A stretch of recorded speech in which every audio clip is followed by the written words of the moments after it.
Olá, pessoal. Eu sou a professora Cristiane Rodrigues, professora de língua portuguesa, e nós vamos estudar hoje as figuras de linguagem.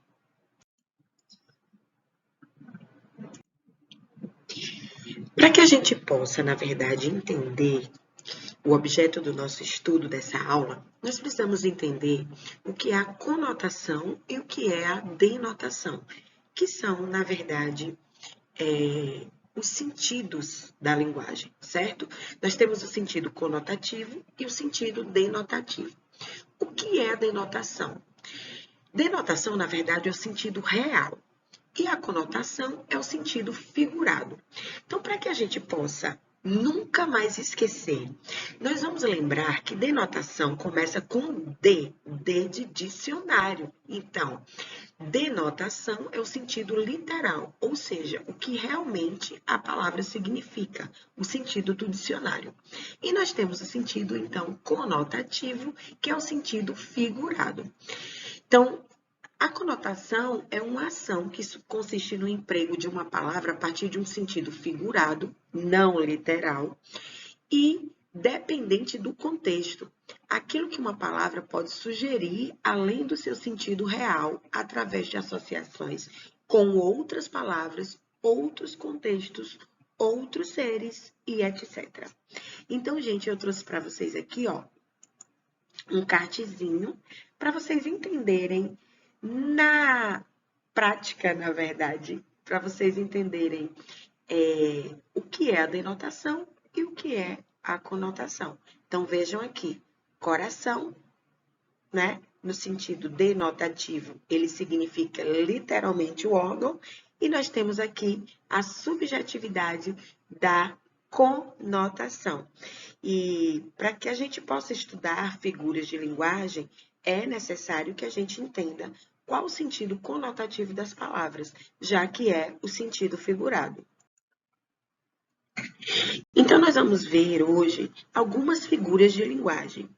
As figuras de linguagem, elas vão dividir-se em figuras de sintaxe, figuras do pensamento e figuras de palavras. Nessa aula, nós vamos estar vendo algumas figuras de palavras, tá certo? Então, nós temos aqui a metáfora, que representa uma comparação de palavras com significados diferentes e cujo termo comparativo fica subtendido na frase. Vamos ver um exemplo? Nós temos aqui: a vida é uma nuvem que voa.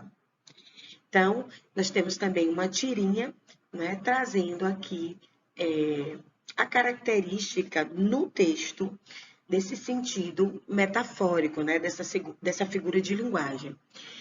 Aí no primeiro quadrinho diz assim: fala uma coisa romântica. Meu amor é uma caravana de rosas vagando num deserto inefável de paixão. Uau, agora traduz? Aí você está querendo demais. Então, eu trouxe aqui uma tirinha que você vê aqui no segundo quadrinho, né? Quando a personagem aqui fala a respeito do amor, trazendo um sentido figurado, subjetivo, conotativo, então, um sentido metafórico, tá certo? Como eu falei, né, as figuras de linguagem, elas vão se dividir em figuras de palavras, figuras de pensamento e figuras de sintaxe. Nessa nossa aula, nós vamos, então, estar falando um pouco sobre as figuras de palavras. Temos também aqui a comparação, né? Que é chamada também de comparação explícita, ao contrário da metáfora. Nesse caso, são utilizados, então, conectivos de comparação. A gente tem alguns exemplos aqui desses conectivos, como, assim e tal qual. Exemplo, seus olhos são como jabuticabas. Então, gente, perceba que a gente tem um conectivo aqui, ó, comparativo, por isso, aqui nós temos a comparação literalmente. Se eu dissesse assim, seus olhos são jabuticabas, então eu teria aqui uma figura de linguagem que a gente falou anteriormente, que é a metáfora.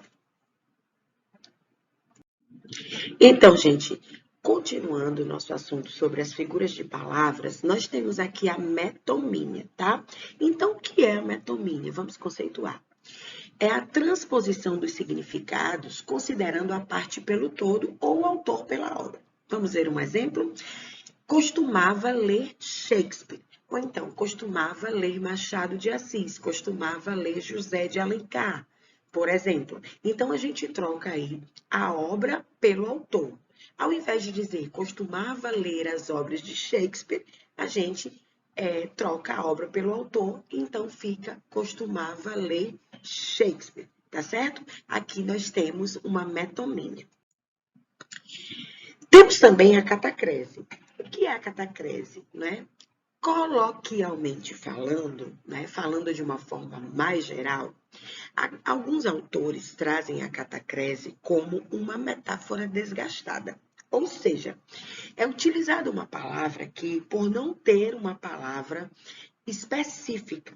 Então, por exemplo, quando eu digo embarcou há pouco no avião, embarcar é colocar-se a bordo de um barco, certo? Mas como não há um termo específico para o avião, utiliza-se essa palavra para o embarque no avião. Eu trouxe um exemplo aqui, ó, também nessa charge, quando a gente vê aqui, o senhor poderia me ajudar? Estou meio perdida, né? Então, aqui é a questão da bala perdida, utilizando uma palavra para conceituar, né, o contexto do discurso por não ter uma palavra específica. Então, a gente chama essa figura de palavras de catacrese. Temos também a sinestesia, como o nome já sugere, né? Então, o que é a sinestesia? Acontece, então, pela associação da sensação dos órgãos dos sentidos, que são diferentes. Então, nós temos o tato, o olfato, a audição, o paladar e a visão, tá certo? Então, a gente tem um exemplo aqui. Com aquele olhos frios, disse que não gostava mais da namorada. Então, a frieza aqui, gente, está associada ao tato e não à visão. Então, há uma mistura de sensações dos órgãos do sentido. Por isso, então, a gente tem aqui a sinestesia. Então, gente, outra figura de linguagem dentro do conceito de figura de palavras, que é o que a gente está, na verdade, estudando nessa aula, é a perífrase. Então, assim, é a substituição de uma ou mais palavras por outra que a identifique. Vamos ver um exemplo. O rugido do rei da selva é ouvido a uma distância de 8 quilômetros. Então, o rugido do leão é ouvido a uma distância de 8 quilômetros.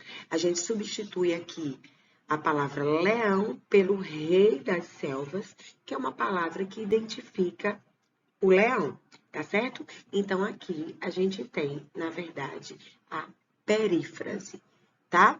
Então, eu trouxe aqui também uma charge para identificar essa figura de linguagem que diz assim: e pode deixar esse guarda-chuva, porque ali embaixo é que é a terra da garoa.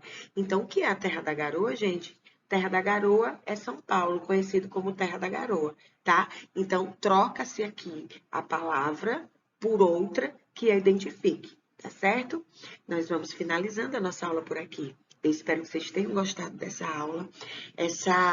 Na verdade, o estudo das figuras de linguagem é muito interessante, né? Para, na verdade, utilizar esse recurso como um recurso da língua portuguesa, na verdade, para poder ampliar o sentido das palavras ou ampliar o sentido do texto. Nós vamos estar, sim, continuando com o estudo das figuras de linguagem. Hoje nós vimos figuras de palavras, nas próximas aulas a gente vai ver figuras de pensamento e figuras de sintaxe, complementando, assim, o nosso estudo das figuras de linguagem. Tá certo? Eu espero que vocês tenham gostado da aula. Nós vamos ficando por aqui e até a nossa próxima aula de língua portuguesa.